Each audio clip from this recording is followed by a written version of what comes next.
ഒറ്റശിഖരം സീരിയലിലെ latest episode റിവ്യൂയിലേക്ക് എല്ലാ കൂട്ടുകാർക്കും സ്വാഗതം. അങ്ങനെ കല്ലുമോളും തുളസിയും മീനാക്ഷിയും ചിറ്റയോടും ഗോപിനാഥനോടും യാത്ര പറഞ്ഞ് ഓട്ടോയിൽ കയറുന്നുണ്ട്. കല്ലുമോളാണെങ്കിൽ അവർക്ക് ടാറ്റ കൊടുക്കുന്നു.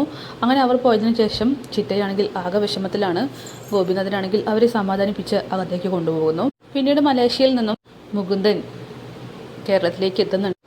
അതറിഞ്ഞുകൊണ്ട് തന്നെ കൃഷ്ണയും പ്രതാപനും അയാളുടെ ഗസ്റ്റ് ഹൗസിലേക്ക് പോവുകയാണ്. വേഗം പ്രതാപേട്ട സമയമായെന്നൊക്കെ കൃഷ്ണ മുറ്റത്ത് നിന്നും വിളിച്ചു പോകുന്നു. പ്രതാപനാണെങ്കിൽ ഇതാ വരുന്നു എന്ന് പറഞ്ഞ് സാധനങ്ങളൊക്കെ എടുത്തിട്ട് വരികയാണ്. അങ്ങനെ കാറിലിരുന്നിട്ട് കൃഷ്ണ ചോദിക്കുന്നുണ്ട് പ്രതാപനോട്, ഇതെന്ത് ഉദ്ദേശിച്ചിട്ടാണ് പെട്ടെന്നൊരു വരവ്, മുകുന്ദേട്ടന് ഇത് എന്ത് പറ്റിയെന്നൊക്കെ ചോദിക്കുമ്പോൾ അറിയില്ല, നമുക്ക് എന്തായാലും പോയിട്ട് നോക്കാം, എന്തെങ്കിലും ഒരു കാരണമല്ലാതെ മുകുന്ദേട്ടൻ ഇങ്ങോട്ട് വരില്ലെന്ന് പ്രതാപൻ പറയുന്നു. പിന്നീട് കാണിക്കുന്നത് മുകുന്ദനാണെങ്കിൽ തൻ്റെ ഗസ്റ്റ് ഹൗസിൽ കൃഷ്ണയെയും പ്രതാപനെയും വെയിറ്റ് ചെയ്തിരിക്കുകയാണ്. കൂടെ ഒരു ഹോം നേഴ്സുണ്ട്, സീമ. അങ്ങനെ ഹോം നേഴ്സാണെങ്കിൽ ചോദിക്കുകയാണ്, സർ ചായയുടെ സമയമായി, കുടിക്കണ്ടേ? ഇത് കുടിച്ചിട്ട് വേണം ഫിസിയോതെറാപ്പിക്ക് പോകാനെന്ന്. സീമ, അത് എൻ്റെ അനിയത്തി വരട്ടെ, അതൊന്നും പറഞ്ഞാൽ ശരിയാവില്ല, സാർ ഇത് കുടിച്ചാൽ മതിയാവുള്ളൂ എന്ന് പറയുമ്പോൾ എങ്കിൽ പിന്നെ സീമയുടെ ഇഷ്ടം. അങ്ങനെ അവിടേക്ക് കൃഷ്ണയും പ്രതാപനും എത്തുന്നുണ്ട്. മുകുന്ദനെ കാണുമ്പോൾ തന്നെ കൃഷ്ണയാണെങ്കിൽ ഓടി വന്ന് കെട്ടിപ്പിടിക്കാനായിട്ട് നോക്കുകയാണ്. പക്ഷെ അപ്പോഴേക്കും തന്നെ സീമ കൈ കൊണ്ട് തടയുന്നുണ്ട്. അത് കൃഷ്ണയ്ക്ക് ഒട്ടും തന്നെ ഇഷ്ടപ്പെടുന്നില്ല. എന്താ എൻ്റെ ഏട്ടനെ തൊടാൻ പാടില്ല. ഇത് കേട്ട് കൃഷ്ണ ചോദിക്കുന്നുണ്ട്, അത് തീരുമാനിക്കുന്നത് നീയാണോ എന്ന്. അതെ, ഞാൻ തന്നെ തീരുമാനിക്കുന്നത്.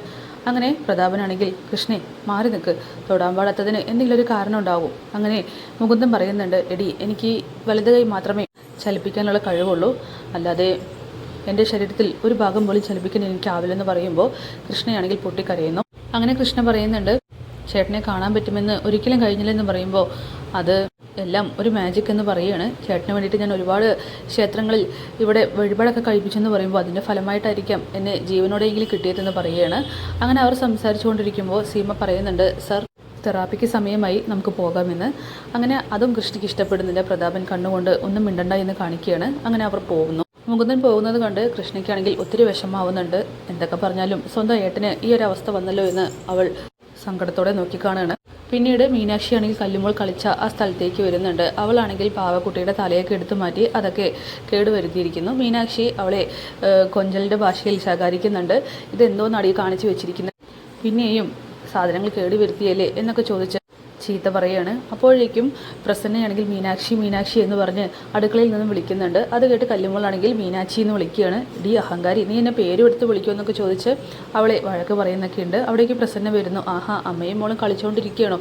അമ്മ കേട്ടോ, എന്നെ ഇവിടെ മീനാക്ഷി എന്നാണ് വിളിക്കുന്നത്. എങ്കിലേ നിങ്ങൾ കളിച്ചുകൊണ്ടിരിക്കുക, എനിക്ക് അടുക്കളയിൽ കുറച്ച് പണിയുണ്ട്. അല്ല, അമ്മ എന്തിനാ വിളിച്ചും? ഒന്നുമില്ല, കുറച്ച് തേങ്ങ ചിലവാനായിട്ട് വിളിച്ചതാണ്, പക്ഷെ ഇപ്പോൾ വേണ്ട. അങ്ങനെ പ്രസന്നം പോയതിന് ശേഷം അവിടേക്ക് തുളസിധരൻ വരികയാണ്.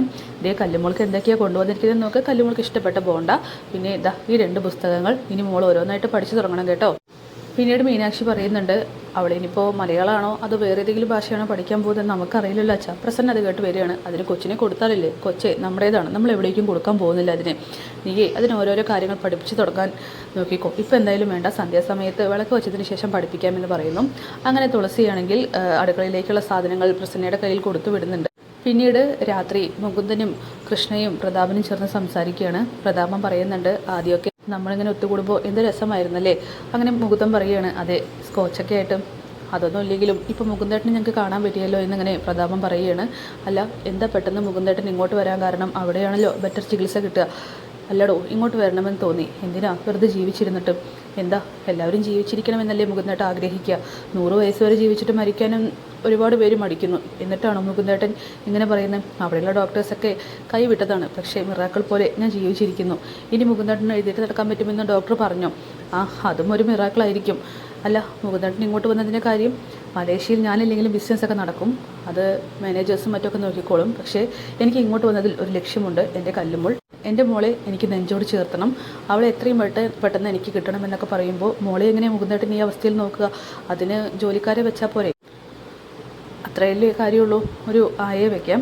ഇത് കേട്ട് പ്രതാപൻ ചോദിക്കുന്നുണ്ട്, ഒരു ചാപ്റ്റർ മറന്നതാണെന്ന് പറയുമ്പോൾ എനിക്ക് അങ്ങനെ മറക്കാൻ കഴിയുമോ? ഇനി എൻ്റേതെന്ന് പറയാൻ എനിക്ക് അവൾ മാത്രമല്ലേ ഉള്ളൂ എന്നൊക്കെ പറയുകയാണ്.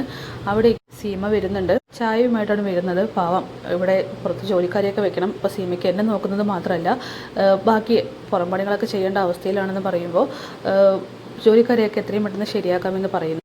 അങ്ങനെ വീണ്ടും സീമ വന്നിട്ട് പറയുന്നുണ്ട്, സർ ഫിസിയോതെറാപ്പിക്ക് സമയമായിട്ടുണ്ട്, നമുക്ക് പോകാമെന്ന്. അങ്ങനെ സീമയാണെങ്കിൽ മുകുന്ദനെയും കൂട്ടിയിട്ട് പോവുകയാണ്. പിന്നീട് ഭക്ഷണം കഴിക്കാൻ സമയത്ത് കൃഷ്ണയാണെങ്കിൽ അവർക്കെല്ലാവർക്കുള്ള ഭക്ഷണം ഉണ്ടാക്കിയിരിക്കുന്നു. പ്ലേറ്റ് വെച്ച് കൊടുക്കുകയാണ്. മോരും ചപ്പാത്തിയും ഒക്കെ തന്നെ, മോരുകറിയും ചപ്പാത്തിയും ചോറൊക്കെ തന്നെ ഉണ്ടാക്കിയിട്ടുണ്ട്. പക്ഷേ കൃഷ്ണ അത് വിളമ്പാൻ നിൽക്കുന്ന സമയത്ത് എനിക്ക് ഈ ഭക്ഷണം വേണ്ട എന്ന് മുകുന്ദൻ പറയുകയാണ്. അതെന്താണെന്ന് ചോദിക്കുമ്പോഴേക്കും അവിടേക്ക് സീമ വരുന്നുണ്ട്.